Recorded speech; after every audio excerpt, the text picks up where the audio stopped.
చిట్టా number 3. Bangladeshi former poll commissioner అట మనోడు. ఈయన బంగ్లాదేశీ పోల్ కమిషనర్ అట. ఈయనని అరెస్ట్ చేసిర్రు. ఎందుకు? షేక్ హసీనా ఉన్నప్పుడు ఎలక్షన్లు మ్యానిపులేట్ చేసిండు అని చెప్పి ఈయనని అరెస్ట్ చేసిండ్రు. ఈ ట్వీట్ ఎవరు కొట్టిండ్రు? ₹1 లాయర్ అని చెప్పుకుంటాడు చూడు, ప్రశాంత్ భూషణ్, ఈయన కొట్టిండు. సుప్రీంకోర్టు ఇన్నిసార్లు చివాట్లు కొట్టినా సిగ్గురాలే. ఈయన ఏమంటాడు? This will also happen one day. అంటే మన ఎలక్షన్ కమిషన్ రిగ్ చేస్తుంది ఎలక్షన్స్, మన ఎలక్షన్ కమిషన్ ఓట్ చోరీ చేస్తున్నది, ఇట్లా మన ఎలక్షన్ కమిషనర్లను కూడా ఒక రోజు అరెస్ట్ చేస్తారు అని చెప్పి మన ప్రశాంత్ భూషణ్ ట్వీట్ కొడతాడు. అసలు ఫస్ట్ ఆఫ్ ఆల్ మనల్ని భారతదేశంలో ఉండనిద్దామా? ఇన్నిసార్లు ఎలక్షన్ కమిషన్ స్పందించినా ఒక లాయర్ అయి ఉండి మాట్లాడుతున్నాడు చూడు, సిగ్గు శరం ఉన్నదా వీడికి, మనోడికి సిగ్గు శరం ఏమన్నా ఉన్నదా అని చెప్పి నేను మీ ద్వారా అడుగుతున్నా. నేను ఏమడుగుతున్నా అంటే ప్రశాంత్ భూషణ్, ఒకసారి నీ నజర్ ఈడబెట్టు. నీకు ఉల్టా హాత్ పచ్చకడ్లు కొట్టిన రోజులు యాద రాలేదా అని అడుగుతున్నా. ఫటాఫట్ ఫటాఫట్ ఫటాఫట్ ఖాన్ బైరీలు కొట్టిరు నిన్ను. ఆ రోజు కూడా వస్తుంది కాదు, వచ్చింది, అయినా నీకు సిగ్గు రాలే. చౌ కింద సప్పుడు వచ్చిన నీ కాన్ కింద సప్పుడు రాలే. ఇక నీకు ఏడ పడాలనో ఆడ వగులుతుంది. ఇక చెప్తున్నా, న్యాచురల్గా కదా, మళ్ళీ రాజ్యాంగబద్ధంగానే వగులుతుంది, ఆబ్వియస్గా, చిత్రగుప్తులం కదా. మళ్ళా నేను ఈ ప్రశాంత్ భూషణ్ అడుగుతున్నా, అయ్యా ప్రశాంత్ భూషణ్, మళ్ళీ సోనియా గాంధీ నవీన్ చావ్లాని ఎలక్షన్ కమిషనర్గా అపాయింట్ చేసినప్పుడు ఆమె ఏం హోదాతో అపాయింట్ చేసిందండి? 2009 జనరల్ ఎలక్షన్స్లో ఏజ్ బార్ క్యాండిడేట్ని కూడా పెట్టిరు కదా. మళ్ళీ ఏమంటారండి దీని మీద? ప్రశాంత్ భూషణ్ చర్చకు రెడీ ఉన్నాడా? మళ్ళీ ఈ లిబరల్ వాదులు ఎవరైతే ఓట్ చోరీ అంటారు కదా, దానికి రెడీ ఉన్నారా? మళ్ళీ గెలికితే మేము గీక్తాం రరే, ఇది మాత్రం పక్క. అరే లేక లేక దేశానికి ఒకడు భారతీయుడై, భారత పుత్రుడై భారత్ని ముంగట పెడుతుంటే కులుకొని చేస్తారేంద్రా? నాకు అర్థం కాదు.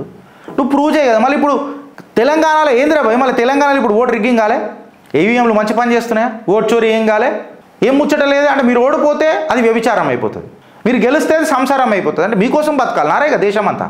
దీని మీద ఏదైనా డిస్కషన్ ఉంటుందా ఫ్రెండ్స్? వీళ్ళకి అసలు కామన్ సెన్స్ అనేది ఉంటుందా?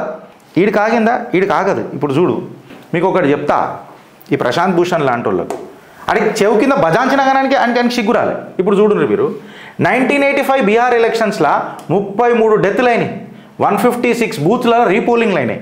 1999 బీహార్ ఎలక్షన్స్లో 87 మంది చచ్చిపోయినారు. 1995 బీహార్ ఎలక్షన్స్లో టీఎన్ సెషన్ బీహార్ ఎలక్షన్స్ని 4 సార్లు పోస్ట్ పోన్ చేసిండు.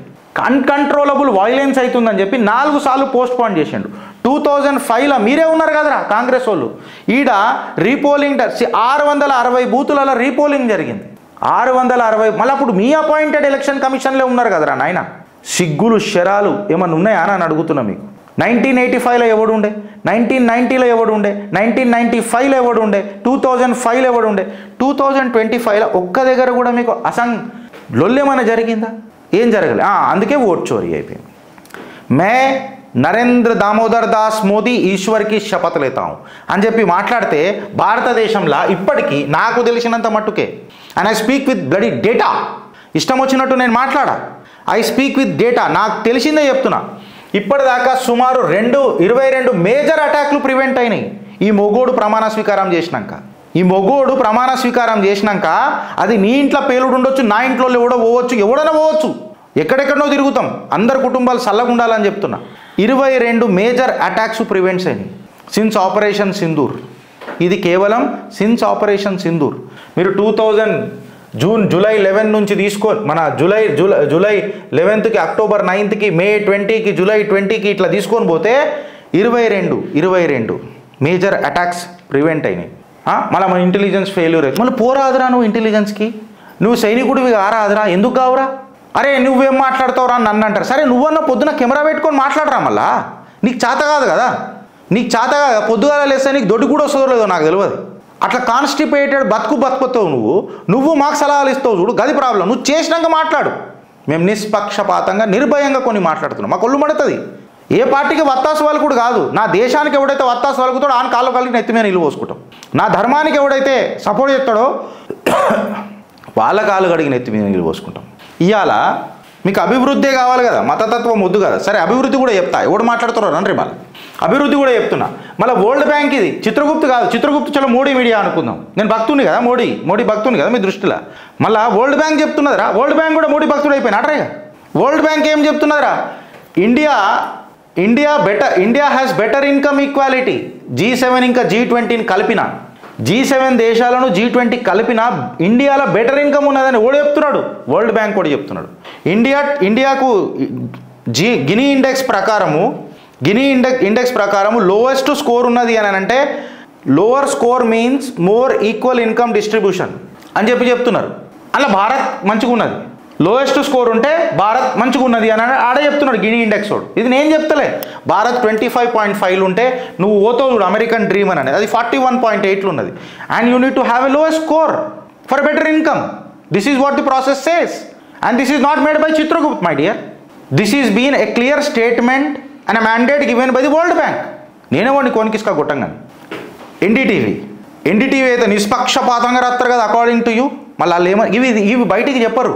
కొన్ని అడ్డమైన ఛానళ్ళు ఉంటాయి. అడ్డమైన ఛానల్లో ఎవడు మాట్లాడాడు, కప్పకొని తీసుకొని కూడా వేరే వాళ్ళు మాట్లాడరు. ఓన్లీ తప్పుడు కేశవానంద భారతి కాడికనే మాట్లాడతాడు సారు ఎప్పుడు తీసినా. అదొకటే అర్థమైనట్టుంది మన సార్కి.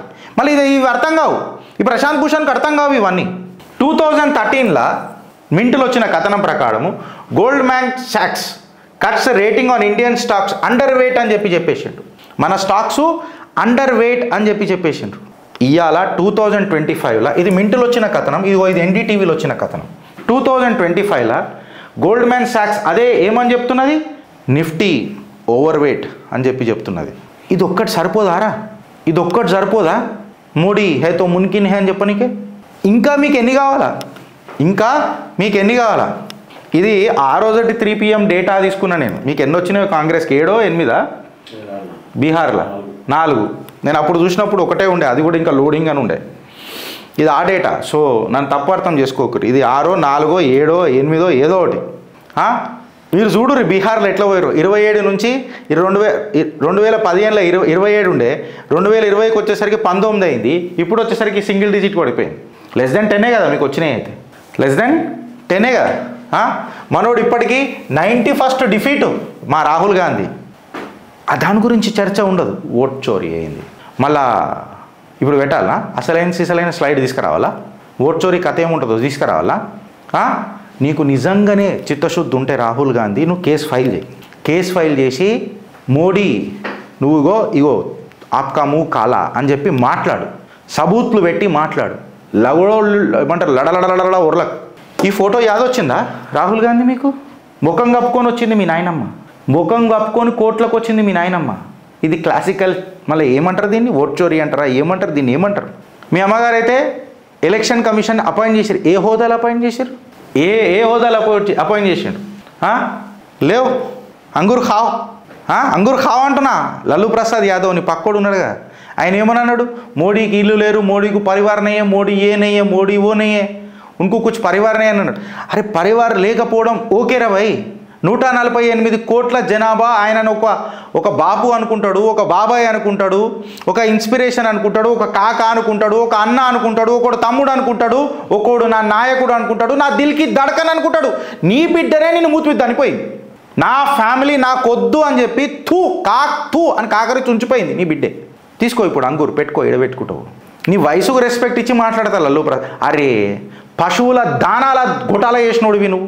మనుషుల కాదు, పశువుల దానాల, పశువులు తినే దానాల గొటాల చేసినోడివి నువ్వు పరివారాల గురించి మాట్లాడతావా లల్లు ప్రసాద్ యాదవ్? నీకు తోడు నీ గఠబంధన్ల రాహుల్ గాంధీ.